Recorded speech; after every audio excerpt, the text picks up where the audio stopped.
Over time, we've been visiting with you for quite a long time. Many of you we've known for a very long time.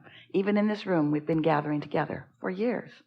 And you've listened to us talk to you about how to cope with your now reality, and how, when you know what you don't want, to find a thought that feels a little better about what you do want. And we've written books, many books. We've offered you many processes to help you to improve your mood or attitude, because that really is what your receiving mode is mostly about. It's about your mood or attitude. When you're in a bad mood, you are not in the receptive mode of anything that you want. When you're in a great mood, when you're frisky, when you're all tuned in, tapped in, turned on, you're in the receptive mode. And that's when wonderful things can begin happening to you. Things that many would call not important at all, but things that really make up the fabric of your life, that makes the difference between whether you're having a wonderful day or not a wonderful day. The other day, Esther decided to move some furniture around in her house, and it's heavy, so she called 2 men in a truck. She said, I don't need the truck, but I need 2 men. So these young men came over, and Esther had it all planned out in her mind. That over there, and that over there, and that over there, and that over there, and that over there. And they said, that's it. And Esther said, maybe. That might be all that it is. The day before they came, Esther had discovered something new in her house. House that she and Jerry bought in 2007, her new house. 10 years old, and she just figured the music system out. And it's awesome.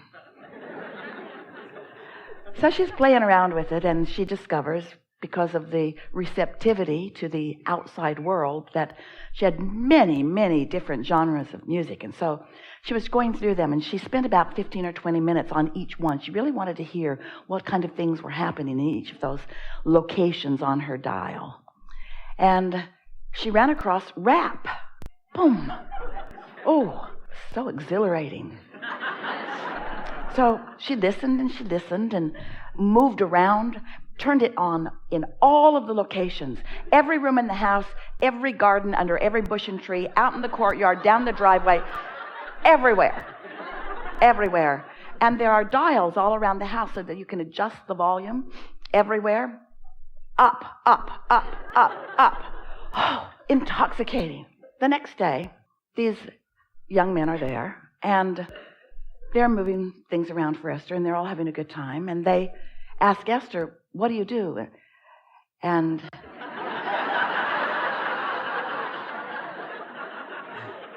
the young man said that he was going to go back to Alabama, and Esther said, why? And he said, because I'm a rapper. And Esther said, I'll be right back. It was all ready for them. She just pushed the button, and boom! The entire neighborhood. His eyes got so big. And he said to Esther, well, what do you do? And Esther said, I'm a teacher. And he said, what do you teach? And Esther said, I teach rap.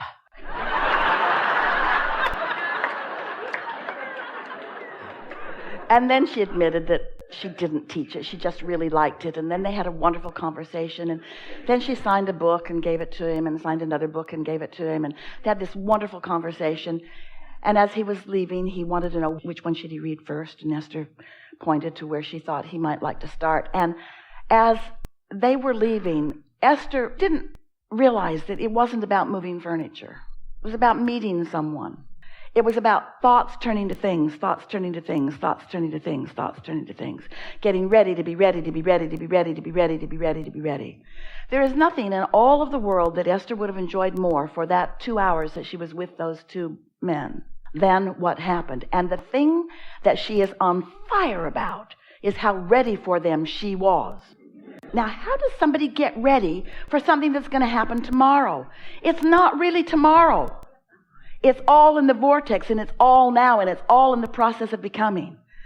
And your inner being knows where you stand in relationship to everything you want, and where everyone else stands in relationship to what they want and to what you want, and how to put it all together. And when you're in the receptive mode, then you're just in the right place at the right time, receiving the thoughts that all fit together.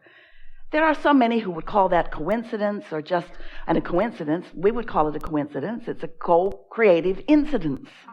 In other words, it's when you're tuned in, tapped in, turned on, and so are they. And so the world is awash with those like you who are looking for cooperative components. And sometimes they're in the receptive mode and sometimes they're not. And sometimes you're in the receptive mode and sometimes you're not. But you could be in the receptive mode so much more. You could be experiencing so many, many more experiences where you're tuned in, tapped in, turned on. And what's drifting into your experience is not drifting at all. It's being deliberately calculated with precision that non-physical understands, with the same precision that keeps your Earth spinning in its orbit in perfect proximity to other planets. We're not kidding you at all. You are cared for beyond our ability to describe it to you with these words. We just want you to know that you've created a vibrational reality that is ripe and ready for you. And with just a little bit of decision to quiet your mind enough that you can eliminate or alleviate the vibrational clutter that keeps you from being in the receptive mode. So all of these processes that we've written to help you move up the emotional scale. Processes when you're in despair to help you move up to at least revenge.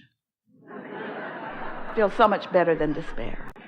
But what we really wish for you is that you could every day sit for 15 or 20 minutes and find something that isn't very important to think about, like the dripping of a faucet or the ticking of a clock or the counting of your own breath or watching the flicker of a flame, something that requires a little focus but not enough to distract you much, where you focus until you feel your own detachment from the vibrations that bind you, your own detachment from the things that hold you in a state of dissatisfaction, your own thoughts that roll around in your mind all day, every day, that come to you so naturally by law of attraction. It's not happening because you're inappropriate in any way. It's not happening because you've done something wrong or because you don't deserve to feel better. It's happening because law of attraction is the master of momentum, and your vibration is where you last left it. And so if you've been having an argument with someone, or if you were at war about something, if you've been watching television and you're pushing hard against something, then you have an activation within you, because a thought is only as powerful as your habit of offering it. And your habit of offering it is all about the momentum of law of attraction. So that means those thoughts that make you feel bad when you think them, stop thinking them, all right?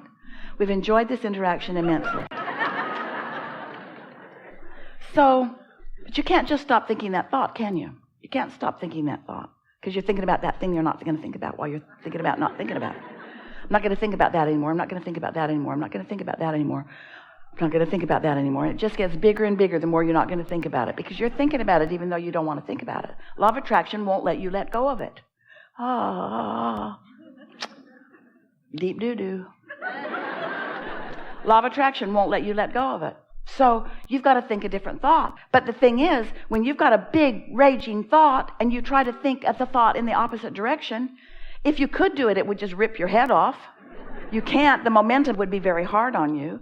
It'd be like a train going 80 miles an hour that way and then suddenly going 80 miles an hour that way. It wouldn't be good for anything in the train. And so it doesn't work that way. But you can begin thinking other thoughts.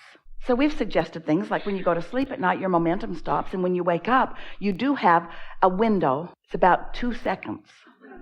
A window where you can choose a different train of thought, but you usually don't. You usually wake up, look around, get reminded about what is, and go right back to that vibration pattern. But if you would decide that you're going to set aside early in the day, we think is better, 15 or 20 minutes, not more, where you can quiet your mind. What will happen as you quiet your mind is that you will feel a detachment from everything that you've had going on. And after you do that for a day or 2 or 3 or 30, what happens to you is you reset your vibrational frequency. You put yourself in the vicinity of the receiving mode, and you begin having days unlike any days that you've ever lived before, because you've asked for it and it's already been given, and now you have found a viable path, a viable key to the receiving mode. At first, you'll wonder if you're getting anything done. At first, it will feel hard to empty out your head because law of attraction keeps wanting to bring things back into it. But if you will just sit there, just softly, don't beat up on yourself, just breathe again, focus upon your breathing, let yourself feel the detachment from these thoughts, you will find yourself in a very short period of time in alignment with who you really are. And in that alignment, now here's the thing, when you first get in alignment with who you really are, it is logical that you would now know all that you know. That's what's going on here with Esther. She's in alignment with all that we are, and all that we know now is accessible to you and to Esther from us. She's in alignment. The momentum is there.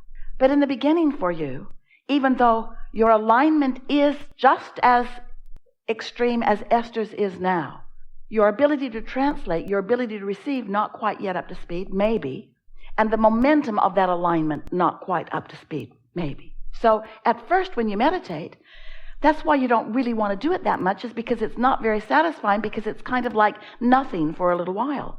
No thought. And dear hearts, you'd rather have a negative thought than no thought. Because you like momentum. You like feeling like you're getting stuff done.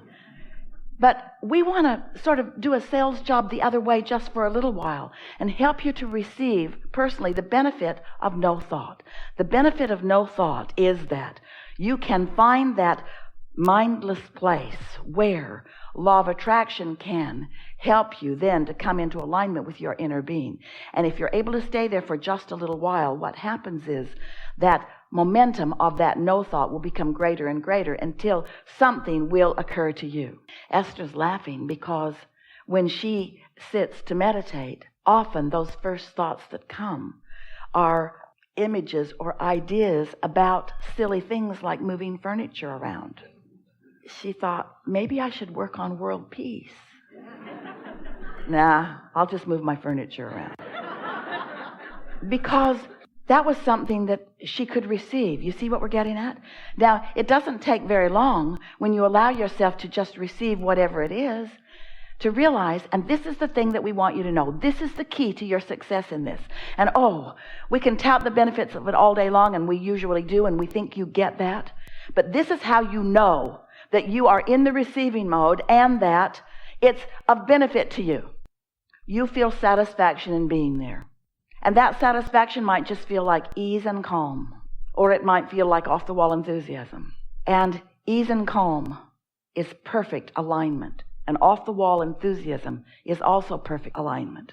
But what's the difference between off-the-wall enthusiasm and that feeling of peace and calm and ease?